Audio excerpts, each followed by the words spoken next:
asalaamu calaykum waraxmatullaahi tacaala wabarakaatuhu habeen wanaagsan daawadayaal meel kastoo dunida nagala socotaan waa habeenimo khamiis ah bisha julaayna waa 21 sanada 2022 qodobada aad barnaamijkeena ku maqli doontaanna waxaa ka mid a madaxweynaha jabuuti ismaaciil cumar geelle oo sheegay in xilkaasi madaxweynaha dalka jabuuti uu isaga degayo iyo sababta ku kaliftay ismaaciil cumar geelle oo wadankaasi soo xukumayay muddo dheer inuu haatan ku dhawaaqo inuu xilka madaxweynaha dalkaasi uu isaga tegi doono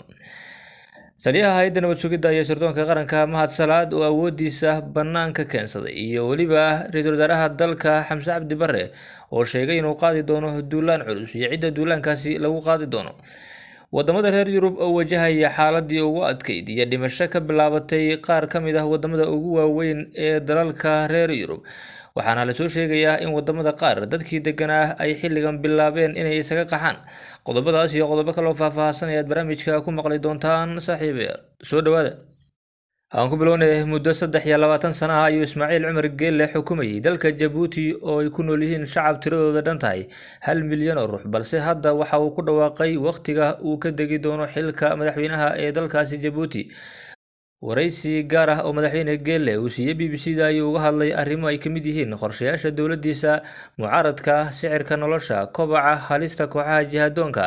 iyo xiriirka Soomaaliya iyo weliba xasaradaha Itoobiya Ismaaciil Cumar Geelle wadankiisu waxa uu buundo uga dhigay ganacsiga dowladda Shiinaha ay la wadaagto qaaradda Afrika sidaasna waxa uu ku noqday marinkeeda cusub balse dadka ka soo horjeeda waxa ay maamulkiisa ku qeexaan mid shacabka muquuniya oo ka hor istaaga waxyaabaha ay guud ahaanba xorka u yihiin wariyaha BBC-da Nicholas ayaa wareystay madaxweynaha Jabuuti waxaana uu sheegay goorta uu xilka wareejin doono madaxweynaha Jabuuti Ismaaciil Cumar Geelle ayaa sheegay in sanadka 2026 uu ku beegan marka uu dhamaado xilligiisa haatan uuna mar dambe isku soo sharaxi doonin wadankaasi Jabuuti inuu ka noqdo madaxweyne taas ayaa ka dhigan in Geelle aan guud ahaanba lagu arki doonin masraxa wadankaasi ugu sareeya Jabuuti ee madaxtinimada su'aalaha la weydiiyay inta uu wareysigu socday waxaa ka mid ahaa mid ku saabsanayd sida uu u arko dadka u badan dibadjooga ee baraha bulshada soo dhigaya baaqyada ay ugu jeedinayaan in xilka iska casilo maadaama ay ku eedeeyeen inuusan shacabkiisa u qabanin wax ku filan isagoo ka jawaabaya su'aashaasi ayuu madaxweyne Geelle waxa uu yidhi haddii aad dibadjoog tahay micnaheedu ma aha inaad mucaarad noqoto haddii aadan rabin inaad shaqayso gudaha dalkeenana aad joogto macnaheedu ma aha inaad fasax u tahay inaad abuurto sheekooyin aan jirin inta badan dadka reer Jabuuti iyo kuwa dhaliila madaxweyne Geelle ayaa tusaale u soo qaata sicirka nolosha iyo weliba guud ahaanba waxyaabaha nolosha aasaasiga u ah oo qaali ka ah wadankaasi Jabuuti waxyaabaha sida gaarka ah ay aadka uga cawdaan waxaa ka mid ah qiimaha korontada oo aad u sareeya ma nihin wadan soo saara saliidda ma nihin wadan leh webiyo ay koronto ka dhaliyaan waxaan hoos u dhigay qiimaha korontada oo horay u sareeyay wadamada dariskeena ah marka laga reebo Itoobiya xitaa maba haystaan adeega koronto oo la isku halayn karayo waa inaad ku faano oo guud ahaanba dadka Jabuuti ay arrintaasi ugu hambaleeyaan dowladooda ayna ku taageeraan ayuu yiri madaxweyne Geelle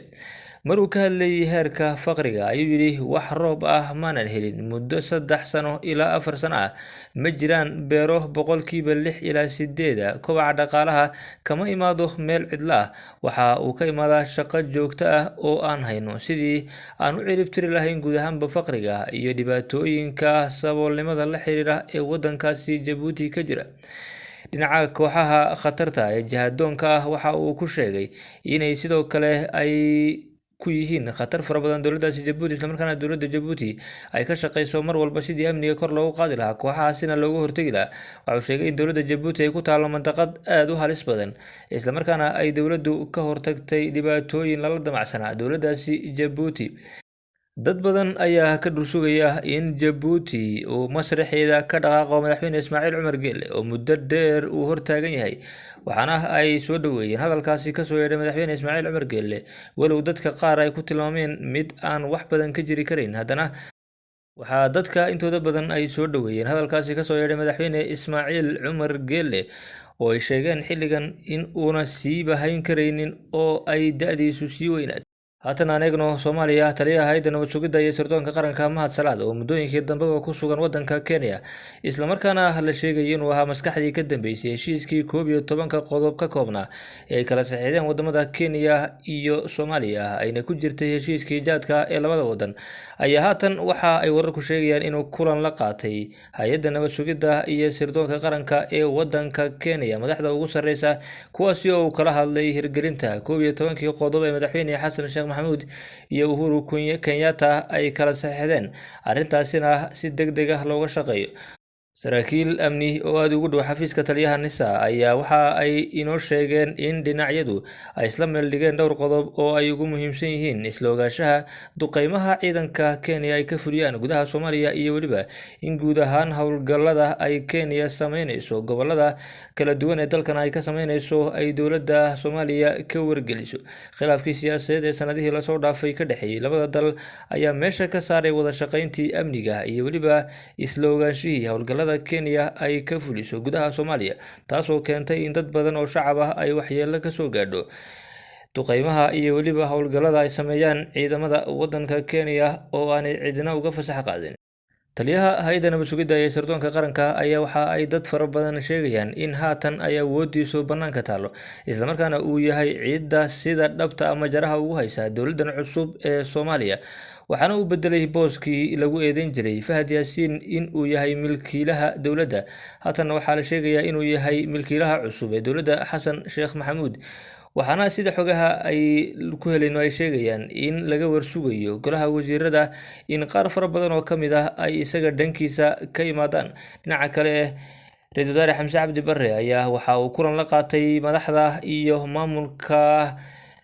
ciidamada Midowga Afrika ee ATMIS, waxaana uu sheegay inay qaadi doonaan howlgallo ka dhan ah kooxaha argagixisada ah ee ku sugan waddanka. Waxa uu sheegay in la furi doono wadooyin fara badan oo ku yaala dalka si loo fududeeyo gargaarka bini'aadanimo iyo weliba in wadooyinka dalka la isku furo, shacabkuna ay u fududaato inay magaalooyinka dalka ay ku gaadhaan si nabad ah. Waxa uu sheegay Ra'iisul Wasaare Xamse Cabdi Barre inay duulaankaasi qaadi doonaan goordhow, balse xukunka Ra'iisul Wasaare Xamse Cabdi Barre ayaa waxaa dul hooganaya dhaliilo aad u badan oo ay kow ka tahay in ilaa iyo hadda uu soo magacaabi leeyahay golihiisii xukuumadda oo la doonayay in shaqooyinkaasi ay dardar geliyaan oo si degdeg ah loo soo magacaabo.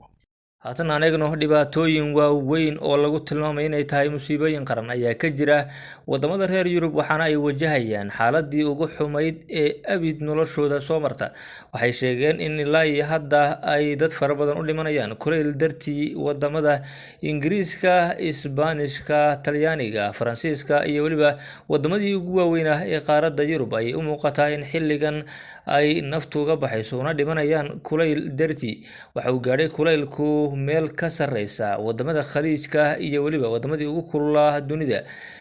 taasi oo ay sheegeen inay tahay wax ku cusub noloshooda iyo taariikhdoodaba. Waxaana arrintaasi loo sababeeyay in xilligan isbeddelka cimiladu ay dhinaca kale u wareegtay, balse waxa ay dad badan oo Islaam ah oo aaminsan in dhibaatooyin fara badan oo reer galbeedku ay ku hayeen dadka muslimiinta iyo weliba dadka ay u maleynayaan inay ka hooseeyaan, haatan la tusayo in dunida uu Ilaahay oo kaliya xukumo, dhibkana loo siman yahay oo ayaamaha la wareejinayo. Si kastoo ahaataba, waxaa waddanka Spain ugu dhintay qaar ka mid ah dadka waddankaasi degan, waxaana ay dowladda Spain sheegtay ilaa iyo 10 qof ay ilaa iyo hadda u dhinteen kulaylkaasi dartii. Waddanka Ingiriiska ayaa isagana dhowr iyo 10 qof lasoo sheegaya, halka Talyaaniga iyo Faransiiskuna ayba kasii daran yihiin. Wadamadaasi waxa ay u muuqataa in holacii bannaanka loogu soo saaray.